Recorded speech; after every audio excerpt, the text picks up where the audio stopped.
What is up, you guys? We are back yet again with another awesome film. And today we will be taking a look at the Navy. Did you guys know that the Navy also used fighter jets? Well, if you didn't, they do. And let me introduce you to our protagonists, Lieutenants Ben, Kara, and Henry. After running a few simulation drills with great precision, their captain, Captain George, tells them that they will be soon working live missions, and he also informs them that he's adding another member to their team as a wingman. The team is not so happy about this information, especially Henry, who hates the idea cause 4 is not a prime number and it's somehow unlucky. Anyways, after their debrief, the team goes out to celebrate, and after a long day of drinking, partying, and wondering who their new wingman is gonna be, they finally figure it out when Captain George reveals the new wingman to be a fully capable AI drone called Eddie. Eddie is a state-of-the-art plane that does not need anyone to operate it, and even though there's a seat for a pilot, the captain explains that it's only for maintenance purposes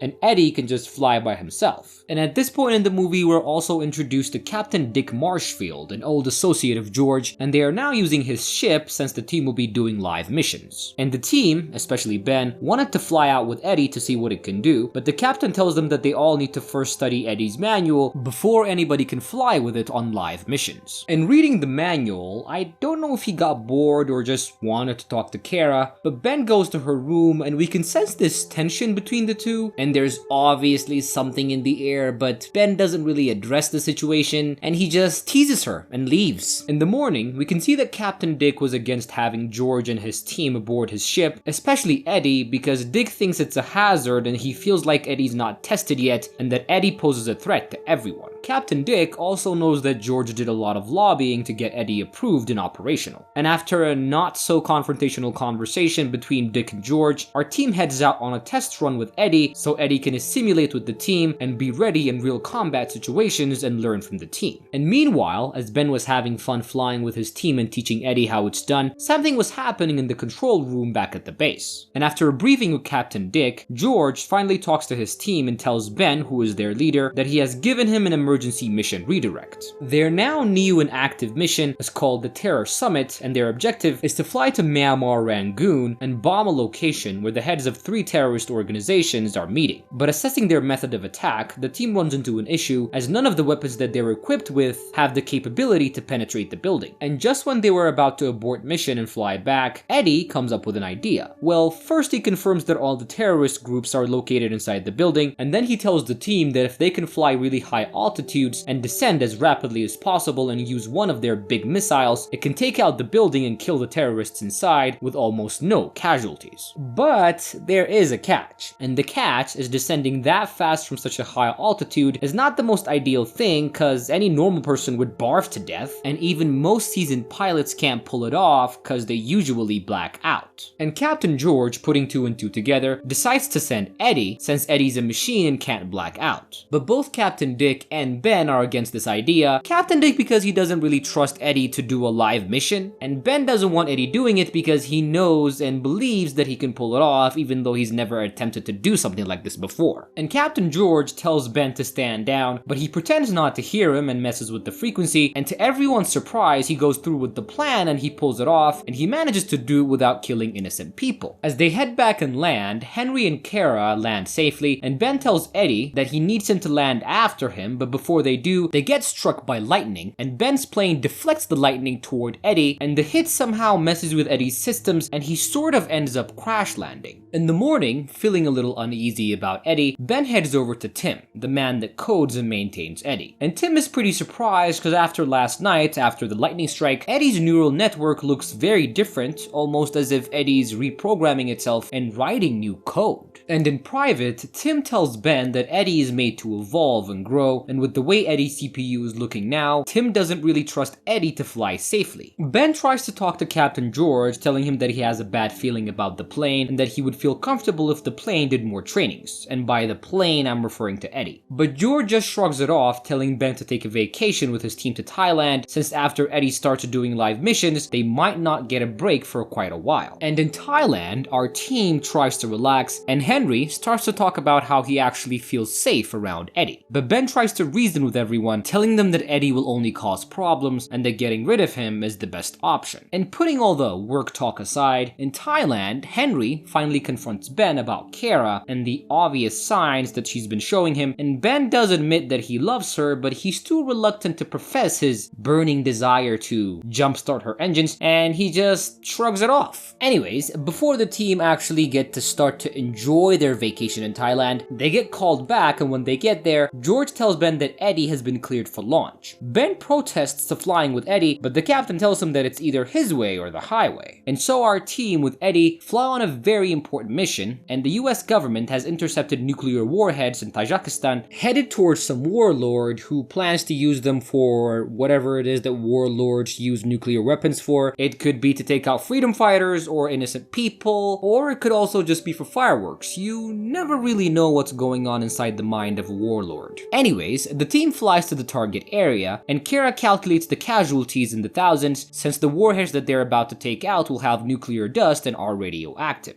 And when Kara reports this and asks to abort mission, the captain tells her to go ahead and attack. Ben, seeing that his team is not comfortable with the mission, orders an attack abort since he's the commander and he can apparently do that. And as Ben gives out the order, everyone, Henry and Kara, prepare to break off and head back, but Eddie informs Ben that his orders are a negative and that he will attack the target no matter what. Ben tries to give the order again, but they were already in the hot zone and Eddie was receiving heavy fire. So to cover Eddie, as he is worth millions of dollars in taxpayers' money, the team follow Eddie and they complete their mission objectives with a ton of civilian casualties. Ben loses it, starts screaming at Eddie, telling it how it disobeyed a direct order and how it put many lives in danger. But Eddie responds by saying that it was only doing what Ben did when they did that mission in Rangoon, and Eddie's referring to the fact that Ben disobeyed a direct order from his commander and decided to act on his own to meet the mission objectives. And before Ben can get to respond to this, Eddie says that he's made new targets and he breaks formation and flies off. The operations at Control also lose control of Teddy as he scrambles his transponder and goes rogue. And I'm gonna start referring to Eddie as a he right now because at this point in the movie, Eddie's become a boss. So anyways, this was not looking good for anyone, especially George, who shook all the hands, kissed all the asses to get Eddie in the air. And so fearing something very horrible happening, he calls Keith Orbit, the man who made Eddie, and he tells him to come up with a solution as fast as humanly possible. Meanwhile, as George starts to freak out, Ben and his team were also freaking out as they can see Eddie flying into Russian airspace. They locate him, and Ben talks to George, who orders him to get Eddie back to the base as soon as possible, and Henry tries to tell Eddie to follow orders, but Eddie refuses and tries to evade Henry in the mountains. Ben then requests permission to destroy Eddie, but Captain George says nothing as he was unable to determine what was most important between his lobbying and all the money that he spent, or the lives of his pilots. And so Ben makes an executive decision and tells Henry to shoot down Eddie. Kara tries to warn Henry, telling him that he's too close to the target and that he could crash to the mountains at any point while in pursuit before he shoots down Eddie, but Henry follows him as fast as possible and gets a lock on and fires. Eddie evades the missile, and like Kara said, Henry was too close to the target and he couldn't pull up, and Henry ends up crashing and dies. Kara and Ben still pursue Eddie, but George tells them that since Eddie's gonna be running out of fuel soon, they can follow him to the nearest fuel site and take him out there. But before they do this, Kara took a hit from Henry's plane crashing, and her plane was unstable, and she had to turn back, and now it's Ben against Eddie. As Kara turns back, she faces an unexpected problem as she loses complete control of her plane, and she was faced with a very difficult decision to eject on enemy territory or blow up with the self-destruct sequence of her plane, as all US planes have a self-destruct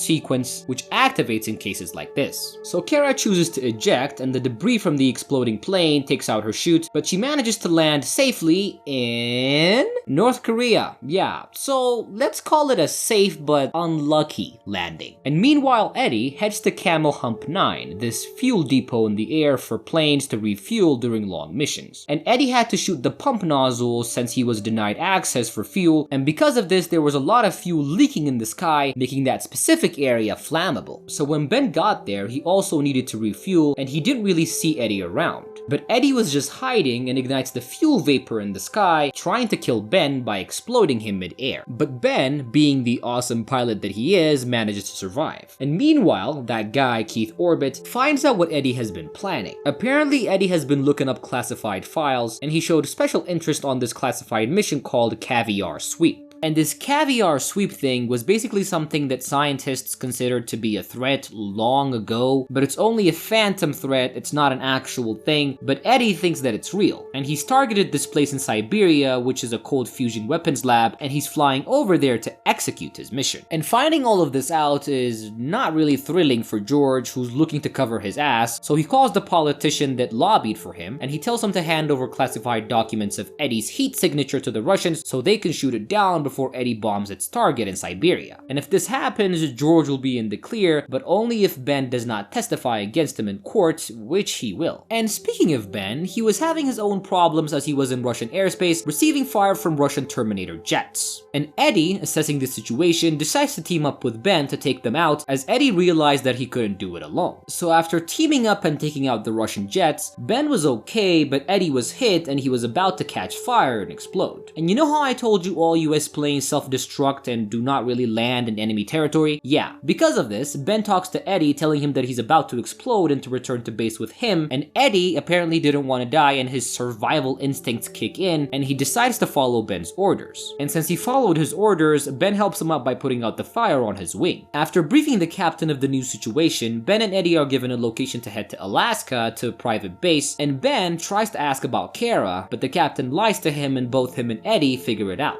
Eddie manages to see that she punched out over North Korea, and speaking of Kara, a bunch of villagers spot her and they obviously tell the military, come on, these are North Koreans, and she was currently being pursued by North Korean soldiers. And as we head back to Eddie and Ben, after crash landing in the Alaskan base, Ben gets another surprise as one of the medics at the base tries to inject him with something against his will. He kept saying no, but the man really wanted his needle inside of Ben, which was really weird, and after an altercation, Ben makes the man inject himself, and the medic dies immediately. And from all of this, he figures out that this is Captain George doing and that he wants him dead. And also, Keith Orbit was also at the same facility in Alaska, and he was ordered by George to erase Eddie's memory. But before he does, Keith realizes that the lightning strike had made Eddie sentient, meaning Eddie can now feel things like human beings can. And before the goons in the facility make Keith erase the memory, Ben intervenes and takes them out. Ben then gets inside of Eddie, inside the plane, I mean, and he flies off after bombing a bunch of the guys from the base. Ben also does the smart thing and calls Captain Dick and tells him about the situation with George, who unfortunately offs himself as soon as Dick tries to put him under arrest. Darn it, I mean, I really wanted that bastard to rot in hell, but unfortunately he will, cause offing yourself does send you to... Anyways,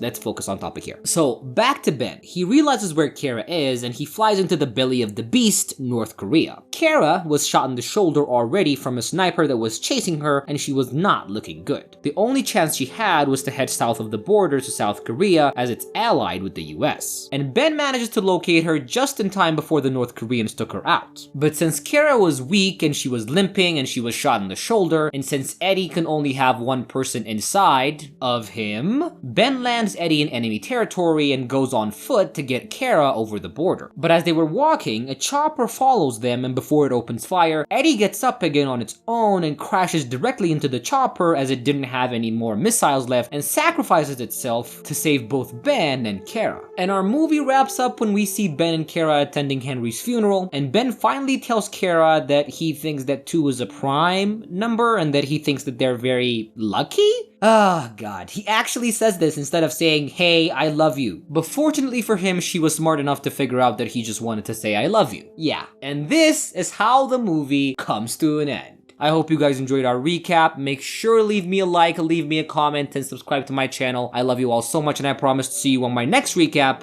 Bye.